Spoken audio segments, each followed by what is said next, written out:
하나님의 말씀을 보겠습니다. 내일 큐티할 본문이죠. 야고보서 4장 11절부터 17절까지. 야고보서 4장 11절부터 17절까지입니다. 자, 우리 다 같이 읽겠습니다. 시작. 형제들아, 서로 비방하지 말라. 형제를 비방하는 자나 형제를 판단하는 자는 곧 율법을 비방하고 율법을 판단하는 것이라. 내가 만일 율법을 판단하면 율법의 준행자가 아니요 재판관이로다. 입법자와 재판관은 오직 한 분이시니 능히 구원하기도 하시며 멸하기도 하시느니라.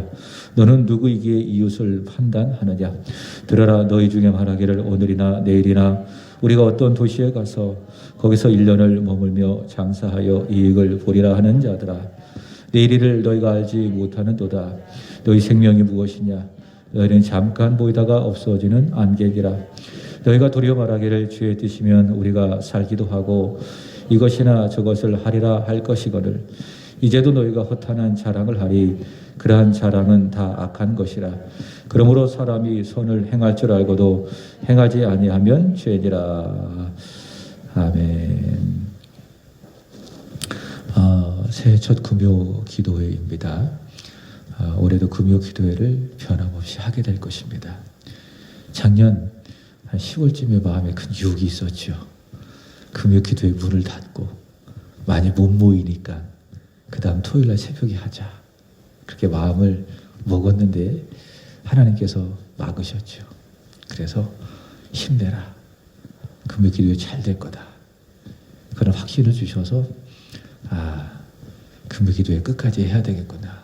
그런 마음을 먹고 새로운 마음으로 다시 시작하게 되었습니다. 그러던 중에 남이도 이 자리는 없지만은 금요 기도회를 생각하며 함께 기도하게 되었고, 그래서 올해는 둘째 주 하고 넷째 주 금요일에는 우리 남이가 와서 찬양을 하고, 나머지 주간에는 제가 이렇게 찬양을 하고 금요 기도회를 진행할 수 있도록 하겠습니다. 그리고 우리 하영이가 이렇게 반주를 금요 기도회 거의 3년 꼬박 했어요. 근데 이제 벌써 졸업을 합니다. 우리 은솔이가 어저께 졸업을 했죠. 우리 하영이도 이제 어저께 초등학교 입학한 것 같은데 저렇게 커가지고 중학교 졸업을 하게 됐습니다. 그래서 내년에는 한 올해죠. 이제 고등학교 입학하게 되는데, 또 고등학교를 다니면은 또 이렇게 금요기도에 와서 반주를 할 수 있을지 없을지 그것은 잘 모르겠어요. 그래서 혹시 기도하시고 혹시 좋은 반주자가 우리 교회에 또 금요기도에 섬길 수 있도록 여러분들이 기도해 주시면 참 좋겠다라는 생각이 들고, 없으면은 그냥 없는 대로 하는 겁니다. 저는 누가 있건 없건 하는 스타일 아니겠습니까? 반주가 있으면 반주가 있는 대로 하고, 없으면 없는 대로 하고, 우리 우건사님이 좌측 우측으로 왔다 갔다 하면서 춤을 추듯이 찬양을 하니까는 저것만 해도 큰 힘이 되는 겁니다. 없으면 없는 대로 한다. 어쨌든 올 한 해 금요 기도회 열심히 할 겁니다. 우리 서로 인사하겠습니다. 잘 해봅시다. 서로 인사하겠습니다. 이 정도만 와도 많이 온 거예요. 그죠? 벌써 막 10명, 한 20명 이상 정도 되는 인원이 이전에 꽉 차 있는 것 같아요. 그리고 여러분 오늘 본당에 들어오니까 밝죠? 밝죠? 분위기가 좀 많이 달라졌죠? 앞에 빔 잘 보입니까? 좀 흐릿하죠? 근데 빔을 잘 보일 수 있도록 두 개 등을 끌 수가 있는데, 또 끄면은 어두워지는 느낌이 있으니까 오늘 한번 켜봤어요. 근데 너무 안 보인다 그러면은 앞에 두 개 등을 끄게 될 겁니다. 그러나 일단은 우리가 이 LED 작업을 다 했으니까 좀 밝은 분위기 속에서 당분간 예배를 좀 잘 드렸으면 좋겠다. 어제 이거 저하고 그다음에 우리 본교기 하고 또 우리 교회에서 그 일하시는, 우리 교회 소속은 아니지만 그 집사님이 오셔가지고 이거 아시바 다 치고 올라가가지고 등 교체하고 다 했어요. 여기하고 2층, 3층까지 LED 작업을 다 했어요. 그래서 이렇게 하는 이유는 좀 밝았으면 좋겠다. 이제 그런 마음에. 그래서 교회 오면은 어둠침침한 것이 아니라 좀 밝은 그런 기분에서 우리 성도들이 예배도 드리고 기도도 하고 찬송도 하고 은혜를 좀 받았으면 좋겠다라고 하는 그런 욕심과 마음을 갖고 이렇게 작업을 했어요. 이제 우리 세한교회 소위 말하는 성령수술 다 끝났습니다. 이제 또 할 것도 없습니다. 할 힘도 없고 이제 그만하고 이제 열심히 이렇게 주어진 공간에서 우리 성도들이 예배 잘 드리고 이제는 이 빈 공간을 여러분들이 기도하고 또 열심히 복음 전하고 전도해서 채우시기만 하면 됩니다. 이제 부흥만 시키면 될 줄로 믿습니다. 자, 요즘에 이 생명의 삶으로 계속 묵상을 하고 있습니다. 묵상 잘하고 계십니까? 저는 개인적으로 참 좋아요. 야고보서를 계속 읽고 또 묵상을 하고 있는데 여러분 할 수 있다면은 이 묵상집 얼마죠? 4,000원입니다. 1년이면은 48,000원. 정기 구독하면. 그래서 할 수만 있다면 다 정기 구독을 하셔가지고 이 묵상집으로 같이 함께 하나님의 말씀을 묵상을 하고 또 새벽마다 제가 이 말씀을 가지고 말씀을 전하니까는 듣고 또 새벽에 못 오신다면은 제가 유튜브로 녹음한 거 올리니까는 함께 듣고 그렇게 좀 매일매일 함께 말씀을 듣고 말씀을 통하여 생각과 마음을 함께 했으면 좋겠다라는 그런 욕심입니다. 그래서 이런 생명의 삶을 통한 말씀 묵상이 흐름이 좀 끊어지지 않았으면 하는 그런 마음으로 금요일 날에는 금요일 새벽으로 새벽에 말씀을 전하고 금요일 본문으로 새벽에 말씀을 전하고 그 다음에 금요 기도회는 그 다음 토요일 본문으로 말씀을 전하는 겁니다. 이런 패턴으로 1년을 쭉 한다면은 참 좋겠다. 어떤 분이 이거 3년 동안 하니까 할 게 없다는 거예요. 근데 제가 이런 생각 해봤어요. 제대로 안 해서 그런 거예요. 제대로 안 하니까는 3년 하니까 별거 없네. 이런 생각이 들지. 절대로 그렇지 않습니다. 3년을 하건 5년을 하건 10년을 하건 제대로 하면은 다 똑같은 말인 것 같고 별로 은혜가 없어요. 그러나 제대로 하면은 깊이 묵상하고 말씀을 반복해서 듣고 그러면 정말 새롭고 큰 은혜가 되는 그런 생명의 삶이라 여러분 생각이 듭니다. 자, 오늘 새벽에도 전했지만은 야고보가 목회할 당시 교회 내에는 여러 가지 다툼과 싸움이 있었습니다. 자, 그 원인을 뭐라고 이야기했죠? 야고보서 4장 1절을 한번 보시면은 이렇게 이야기합니다. 너희 중에 싸움이 어디로부터 다툼이 어디로부터 나느냐. 그죠? 이런 말씀만 보더라도 야고보가 목회할 당시 초대교회 안에 무엇이 있었다? 싸움과 다툼이 있었다라는 것을 알 수가 있습니다. 성경을 그렇게 잘 이해하시는 거예요. 그러면 그 싸움과 다툼의 원인을 야고보는 뭐라고 봅니까? 이어지는 말씀에 보면 너희 중에 싸우는 것은 정욕으로부터 나는 것이 아니냐. 자, 무엇 때문에? 정욕, 욕심. 이 욕심 때문에 싸우는 거고 욕심 때문에 다투는 것이고 그렇죠? 그래서 이 욕심이 얼마나 큰 영적 생활에 걸림돌이 되고 방해가 되는지 싸움과 다툼을 일으킬 뿐만이 아니라 기도도 막게 한다. 그래서 열심히 기도해도 응답받지 못하는 이유는 어디에 있습니까? 정욕으로 쓰려고 잘못 구하기 때문이라. 야고보는 그렇게 이야기를 하고 그죠? 그래서 욕심이 있으면 기도가 안 돼요. 기도가 되더라도 그 기도는 제대로 된 기도가 되지 않는 거예요. 그리고 그 기도에 절대 하나님이 귀를 막으시고 듣지 아니하신다. 응답받지 못한다. 욕심. 자, 욕심은 다툼과 갈등을 일으키고 더 나아가 욕심은 기도를 막아버리고 그리고 욕심은 세상과 벗이 되게 만든다라고 이야기합니다. 자, 그래서 야고보는 말하기를 오늘 새벽에 전했습니다. 그렇다면 어떻게 하면은 이 욕심을 이길 수가 있는가? 욕심을 막아내고 다툼과 해결할 수 있는가? 야고보 첫 번째 대안을 제시했는데 그것이 무엇인가 하면은 겸손하라. 주 앞에서 자신을 눕히고 하나님만을 높여 드려라 라고 하는 겁니다. 자, 그래서 생명의 삶 55페이지도 나와 있죠. 없으신 분들은 제가 전해드릴 테니까 들으시기 바랍니다. 아더 핑크가 이런 말을 했습니다. 최고의 믿음은 최고의 겸손을 기반으로 한다. 이렇게 말을 했습니다. 그죠? 믿음의 최고의 표현 무엇이라고요? 겸손이다. 그래서 믿음 좋은 사람은 반드시 어떻습니까? 절대로 교만하지 않아요. 겸손합니다. 바로 겸손이다.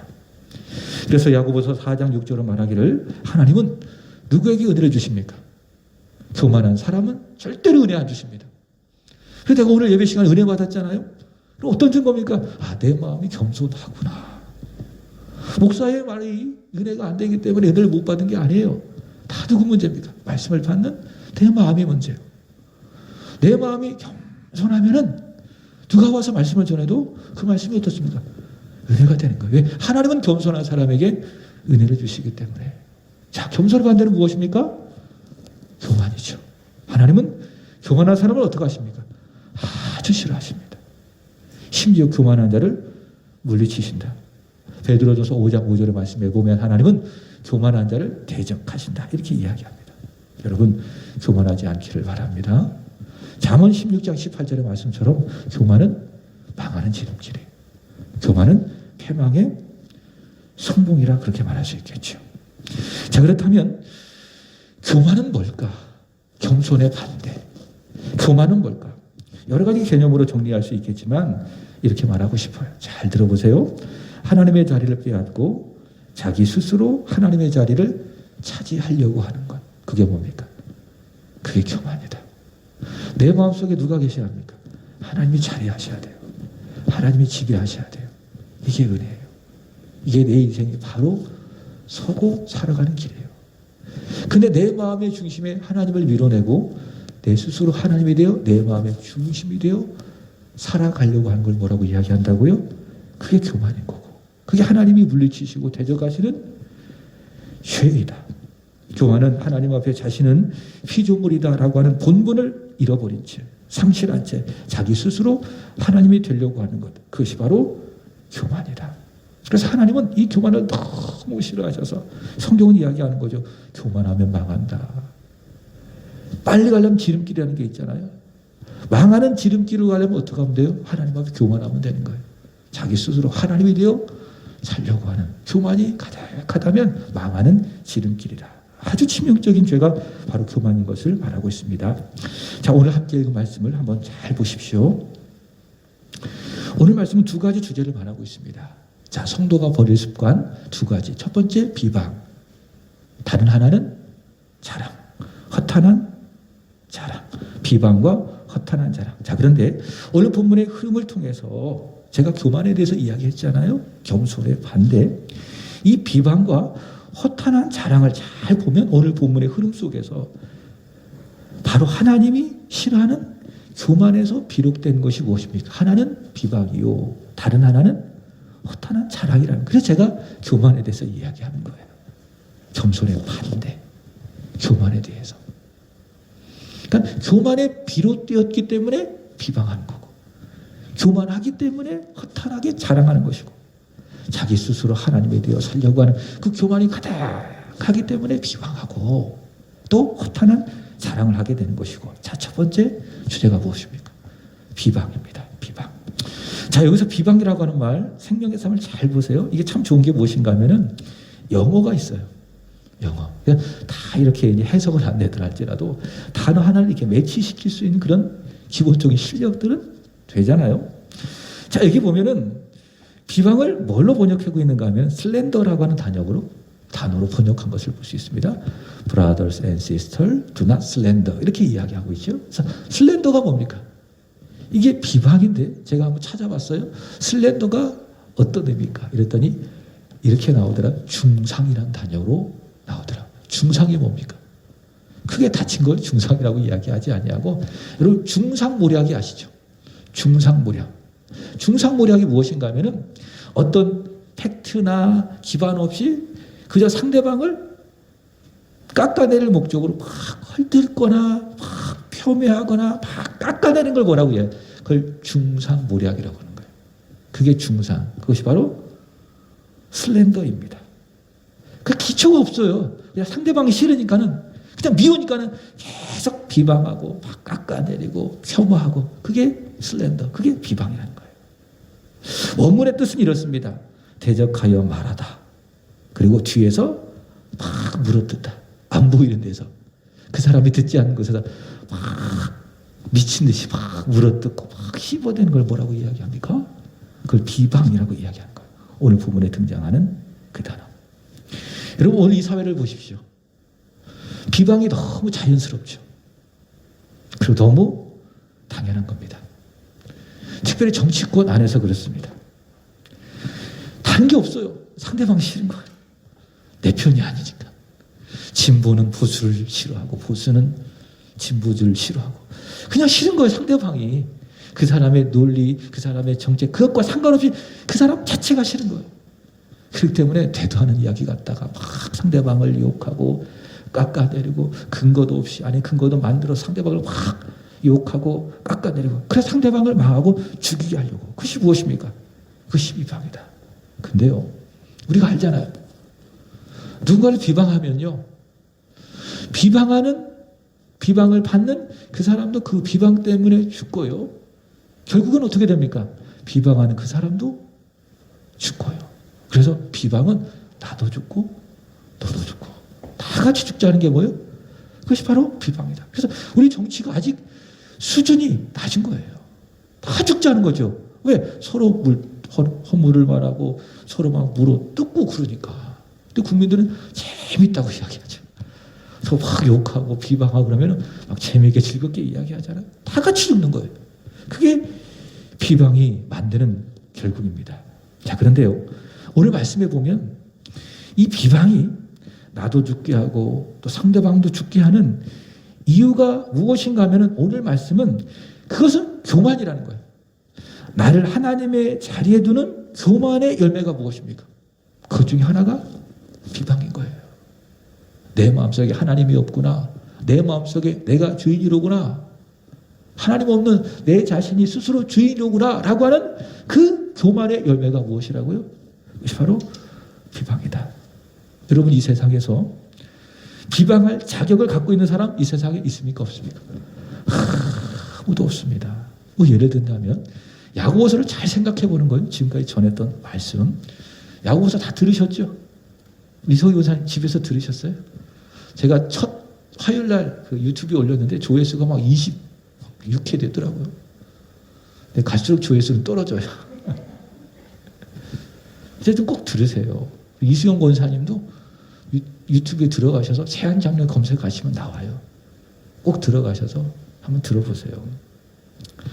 야고보서 3장의 말씀에 보면은 이 말에 대해서 이야기합니다. 혀에 대해서 이야기합니다. 자, 야고보는 말합니다. 혀에 실수가 없는 사람이 온전한 사람이라고 이야기합니다. 맞는 말이죠. 말에 있어서 실수가 없는 사람이 온전한 사람. 근데 현실적으로 이 세상에서 말에 실수나 실패가 없었던 사람이 있었을까요? 없었을까요? 없었습니다. 단 한 분 빼고. 누구? 참 하나님이시고 참 사람이신 예수님을 빼고는 말에 실수와 실패가 없는 사람은 역사 속에서 단 한 사람도 없었습니다. 왜 그럴까요? 비방이 왜 그럴까요? 왜 그렇습니까? 죄인이기 때문에 그래요. 죄인이기 때문에. 여러분 비방도 같습니다. 우리 속담에 이런 말이 있죠. 똥 묻은 개가 재 묻은 개에 나무란다. 그래서 비방은 비방하지만 자격이 없는 거예요. 내가 누군가를 막 비방하잖아요. 그럼 성경은 이야기해요. 너는 비방할 자격이 없어. 성경 그렇게 우리 이야기하고 있는 거예요. 왜? 우리는 다 죄인이기 때문에. 죄인은 죄인을 비방할 자격이 없는 것입니다. 자, 그러나 오늘 말씀해 보면 죄인을 비방할 자격이 있어요. 오늘 11절, 12절 보시면 죄인을 비방할 자격을 가진 것. 그것이 무엇인가 하면 11절, 12절에 보면 율법이라는 것. 율법. 11절 읽어보겠습니다. 시작. 형제들아 서로 비방하지 말라. 형제를 비방하는 자나 형제를 판단하는 자는 곧 율법을 비방하고 율법을 판단하는 것이라. 내가 만일 율법을 판단하면 율법의 준행자가 아니요 재판관이로다. 하나님의 말씀 율법이 우리를 판단할 수 있다. 우리를 비방할 수 있다라고 하는 것입니다. 그리고 12 2절 말씀해 보시면은 시작. 입법자와 재판관은 오직 한 분이시니 능히 구원하게도 하시며 멸하시기도 하시느니라. 너는 누구에게 이웃을 판단하느냐. 그 율법을 만드신 분, 입법자라고 이야기하죠. 그분이 누구십니까? 하나님. 그러니까 사람을 비방하고 판단할 자격을 가진 분은 누구밖에 없다. 하나님밖에 없다.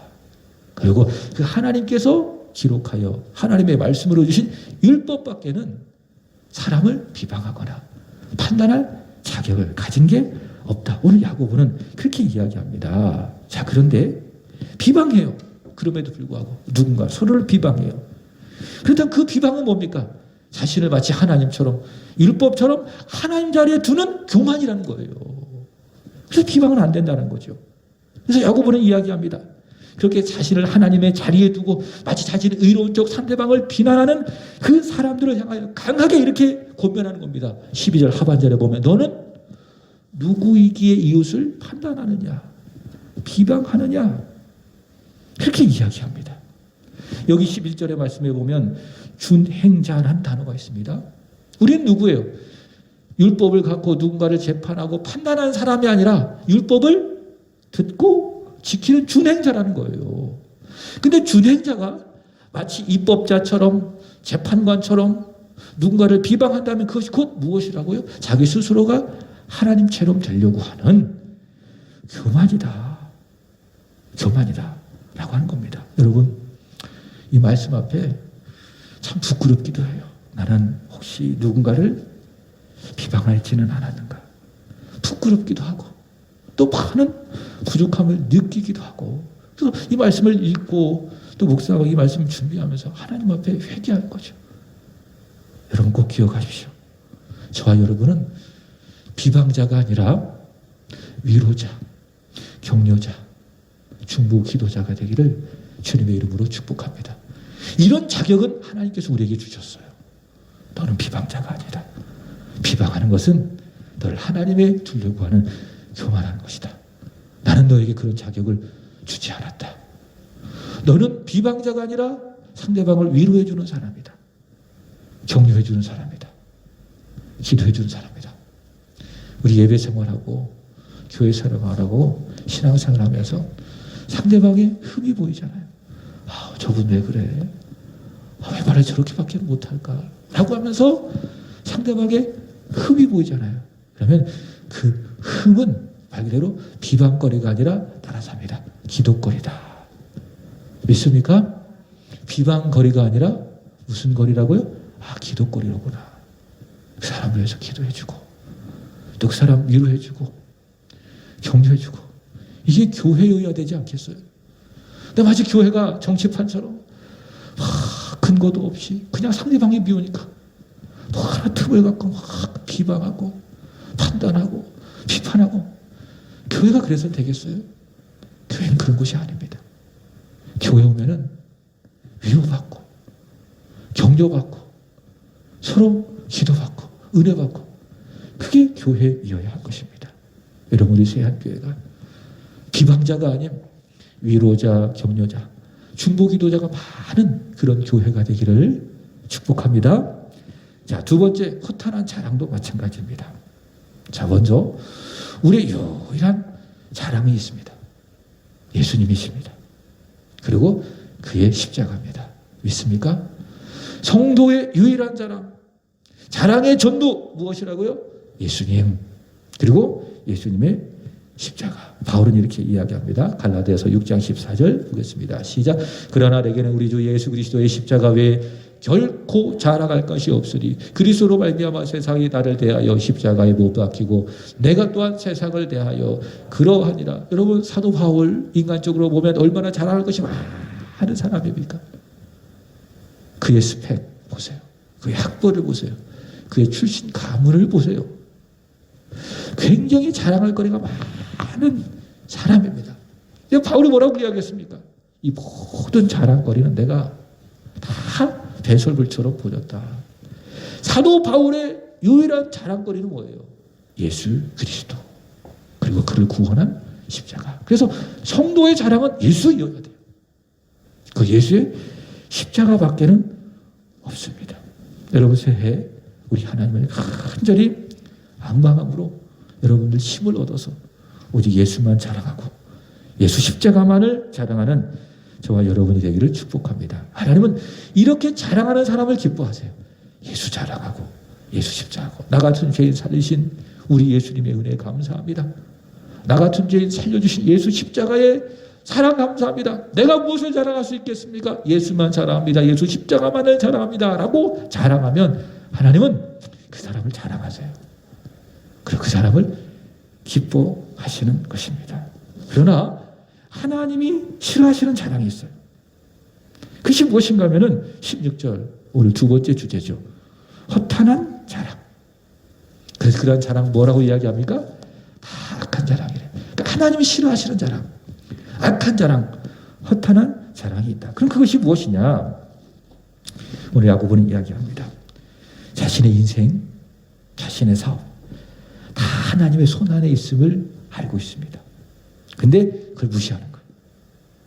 자신이 누구인지도 모르고 마치 자신이 하나님이 되어 교만하게 내 인생 내가 살아갈 수 있다.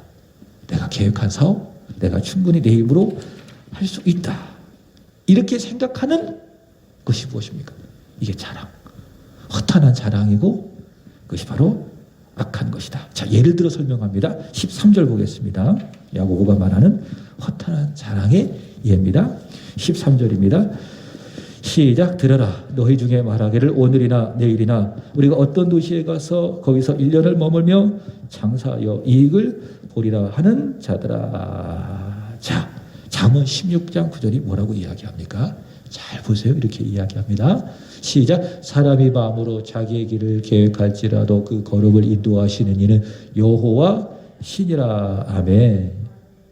13절의 말씀처럼 내가 사업을 다 계획했어요.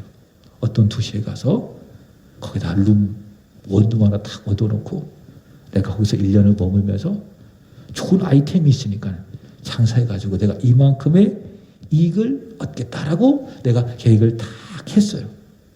근데 잠언 16장 9절에 의하면은 그렇게 내가 계획을 해도 그 걸음을 인도하시는 분 누구십니까? 여호와 하나님이시죠. 근데 그 하나님을 인정하지 않는 거예요. 그 하나님의 인도하심을 고백하지도 않고 인정하지도 않는 거죠. 그리고 자기 생각대로 될 거야. 내 계획대로 될 거야. 이런 생각 하에 여러 가지 사업적인 대안도 세우고 사람도 만나고 자본도 확보하고 이게 뭐라고요? 이게 허탄한 자랑이다. 이것이 바로 교만이다라는 것입니다. 여러분, 내가 아무리 많은 계획을 다 세웠다 할지라도 하나님이 인도하지 않는다면 그 계획 다 바벨탑처럼 한순간에 무너집니다. 믿습니까? 그러나 내가 세운 계획이 좀 부족한 것 같아. 이건 현실적으로 안 될 것 같아. 이거 하면 폭삭 망할 것 같은데 소위 말하는 폭망이야. 그죠? 근데 하나님이 손 대시면 하나님이 인도하시면 됩니다. 믿습니까? 하나님이 축복하시면 그 누구도 막을 수가 없습니다. 하나님이 열어가시면 길이 만들어지는 거예요. 그러나 내가 아무리 많은 일들을 계획하고 내가 아무리 많은 길을 여기저기 연다 할지라도 하나님께서 거기에 대해 복을 주시지 않고 열어가시지 않는다면 갈 수 있어요? 없어요? 없어요. 이게 원리예요. 이게 구조예요. 우리 예수 믿는 사람들. 근데 이런 모든 구조와 하나님께서 섭리한 것을 다 무시하고 내가 이런 사업 계획을 갖고 있는데 저기 상권이 좋은 도시에 가서 내 거기서 1년을 머물면서 이렇게 사업 계획을 세우고 이런 사람을 대상으로 내가 이런 물건을 팔아서 이만큼 이익을 남길 거다. 야, 얼마나 좋으냐. 이게 뭐라고요? 이게 교만이다. 이 허탄한 자랑이고 이것이 다 악한 것이다. 14절의 말씀을 보세요. 다 같이 14절입니다. 시작. 내일 일을 너희가 알지 못하는도다. 너희 생명이 무엇이냐? 너희는 잠깐 보이다가 없어지는 안개니라. 여러분, 나는 잠깐 보이다 없어지는 안개다. 이것을 고백하고 15절 어떻게 해야 돼요? 시작. 너희가 도리어 말하기를 주의 뜻이면 우리가 살기도 하고 이것이나 저것을 하리라 할 것이거늘. 그렇습니다. 하나님, 나는 오늘 아침 있다가도 금방 사라지는 안개와도 같습니다. 주님의 뜻이라면 제가 살 수도 있습니다. 주님의 뜻이라면 이것도 하고 저것도 할 수 있습니다. 이런 고백과 믿음으로 살아가야 될 것 아닌가. 오늘 야고보는 허탄한 자랑을 하는 악한 사람들을 향하여, 교만한 사람들을 향하여 그렇게 경고하고 있습니다. 사랑하는 여러분, 우리 모두 이런 겸손이 있기를 축복합니다. 주님, 그렇습니다. 나는 아침 안개와도 같습니다. 하나님이 살게 하셔야 나는 삽니다. 하나님이 하게 하시면 저는 이것도 할 수 있고 저것도 할 수 있습니다. 그러나 하나님이 내 생명을 거두어 가신다면 내가 오늘 이렇게 건강해도 나는 죽을 수밖에 없습니다. 내가 많은 계획을 세웠다 할지라도 하나님이 막으신다면 나는 단 하나도 행할 수가 없습니다. 주여, 뜻대로 하옵소서. 주께 모든 것을 맡겨드린 것, 바로 그것이 겸손이며 하나님은 그 겸손을 기뻐하시고 그 겸손한 사람에게 은혜를 주신다라고 하는 사실이죠. 자, 오늘 생명의 삶 59페이지에 보면 팀 켈러가 이런 말을 했습니다. 자, 제가 한번 읽어드릴게요. 하나님이 주권자라는 사실을 잊어버리는 것이야말로 가장 심각한 죄다, 이렇게 이야기했습니다. 무엇이 가장 심각한 죄라고요? 하나님이 내 인생의 주권자입니다. 나는 오늘 있다가 없어지는 아침 안개와도 불과합니다. 하나님이 주권자입니다. 이것을 망각하는 것이 가장 큰 죄다. 왜? 그게 교만이기 때문에 라고 하는 것입니다. 자, 그 옆에 보면 제멋을 내는 사람이라고 하는 좋은 그런 묵상 에세이가 있습니다. 이것을 꼭 사셔야 되겠죠. 중간에 보면 이런 말이 있습니다. 제가 읽어드릴게요.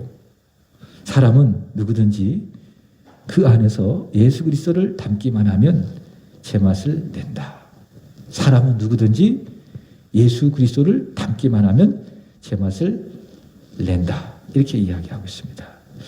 여러분, 우리가 예수를 잘 믿으면, 내 안에 예수님을 잘 담아내면 우리는 비방자가 아닌 위로자, 격려자, 중보 기도자가 될 수 있습니다.